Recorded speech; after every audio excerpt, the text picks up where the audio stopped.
हमेशा कहा जाता है कि ट्रॉफी की रिस्पेक्ट करनी चाहिए, फिर चाहे वो छोटे टूर्नामेंट की हो, फिर चाहे वो बड़े टूर्नामेंट की हो। और ऑस्ट्रेलिया को आज वही चीज बहुत महंगी पड़ रही है। ऑस्ट्रेलिया 2023 वर्ल्ड कप के बाद आज तक एक भी टूर्नामेंट, एक भी ट्रॉफी नहीं जीता है बॉस। किसने सोचा था कि इतनी बुरी तरीके से ऑस्ट्रेलियन क्रिकेट हारने लगेगी, डाउनफॉल आने लगेगा, ये किसी ने नहीं सोचा था। एक तरफ आर अश्विन इंडियन सेलेक्टर को क्रिटिसाइज कर रहे हैं, दूसरी तरफ रिकी पॉन्टिंग ऑस्ट्रेलियन सेलेक्टर्स को क्रिटिसाइज कर रहे हैं। इन सब पॉइंट्स के ऊपर मैं आज वन बाय वन आने वाला हूँ। Hello everyone, welcome back to my channel. I hope सब अच्छे होंगे, बिकॉज मेरी वीडियोस देख के ना आपका सिर फोड़ने का मन बिल्कुल भी नहीं करने वाला।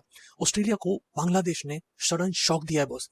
बांग्लादेश ने ऑस्ट्रेलिया को 198 पे ऑल आउट कर दिया डार्विन में। और ये सिर्फ ऑस्ट्रेलिया के ऑल आउट की कहानी नहीं है, ये ऑस्ट्रेलिया के सिलेक्शन डोर की कहानी है, ये ऑस्ट्रेलिया के यंगस्टर्स को मौका देने वाली कहानी है। नॉर्मली ऑस्ट्रेलिया अपने घर में टॉस जीतती है तो बैटिंग लेती है और ये बिल्कुल नॉर्मल है, लेकिन इस टाइम पर ऑस्ट्रेलिया ने बैटिंग ली और बांग्लादेश ने उन्हें उसी कंडीशंस में शॉक कर दिया।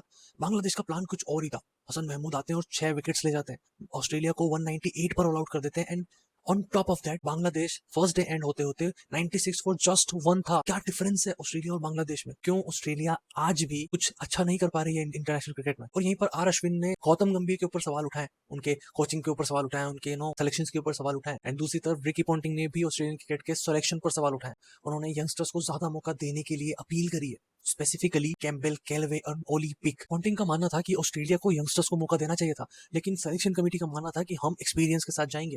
और ऑस्ट्रेलिया का 198 पर ऑल आउट होना is like making that decision very uncomfortable right now. और हर कंट्री के ट्रांजिशन फेज में ये चीज होती ही है, एक्सपीरियंस वर्सेस यंग जनरेशन, जो कि अभी इंडिया भी फेस कर रहा है। बट इस टाइम पर इंडिया के एक्सपीरियंस प्लेयर्स बहुत अच्छा परफॉर्म कर रहे हैं अगेंस्ट द यंगस्टर्स। और पता है, ये बांग्लादेश के लिए कोई लकी कोलैप्स नहीं था। उन्होंने बहुत अच्छा परफॉर्म किया, उन्होंने बहुत अच्छे से कंडीशंस को पढ़ा एंड उस तरीके से एग्जीक्यूशन किया। इसी एग्जीक्यूशन ने ऑस्ट्रेलिया को बैकफुट पे डाला एंड शायद अब बांग्लादेश अपनी विक्ट्री की ओर भी बढ़ सकता है, बिकॉज जिस पोजीशन में वो है it's like win win for Bangladesh. अब हमें ये देखना होगा कि क्या बांग्लादेश अपनी विक्ट्री की ओर बढ़ेगा या फिर क्या ऑस्ट्रेलिया को आपने बहुत जल्दी राइट ऑफ कर दिया है। बिकॉज ऑस्ट्रेलिया कमबैक करना जानती है, ये हम सबको पता है, लेकिन क्या वो ये वाली ऑस्ट्रेलिया है जो कमबैक करना जानती है या फिर वो पहले वाली ऑस्ट्रेलिया थी? एंड कोइंसिडेंटली इस टाइम पर इंडियन क्रिकेट में भी सवाल उठ रहे हैं, सवाल हो रहे हैं कोचेस पर, सवाल हो रहे हैं सिलेक्शन पर।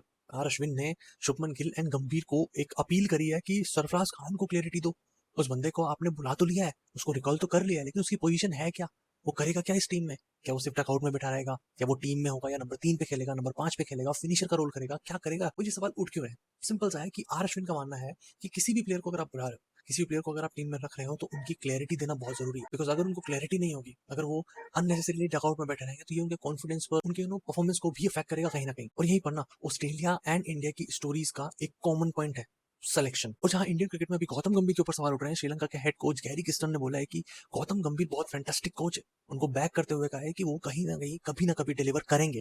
थोड़े बहुत मैचेस खराब होते हैं, हर कोच के होते हैं, लेकिन इस टाइम पर गौतम गंभीर को कोई एक श्रीलंकन हेड कोच बैक कर रहा है, यानी कोच टू कोच का कॉम्बिनेशन हो सकता है, कोच को कोच का एक बॉन्ड हो सकता है। बट इंडियन क्रिकेट रियली सवाल पूछ रही है कि क्या किस टाइप से सिलेक्शन हो रहा है, और अगर सिलेक्शन हो रहा है तो क्लैरिटी मिल रही है या नहीं मिल रही है। अब यहाँ पर इंडिया और ऑस्ट्रेलिया दोनों के केस में एक चीज कॉमन है।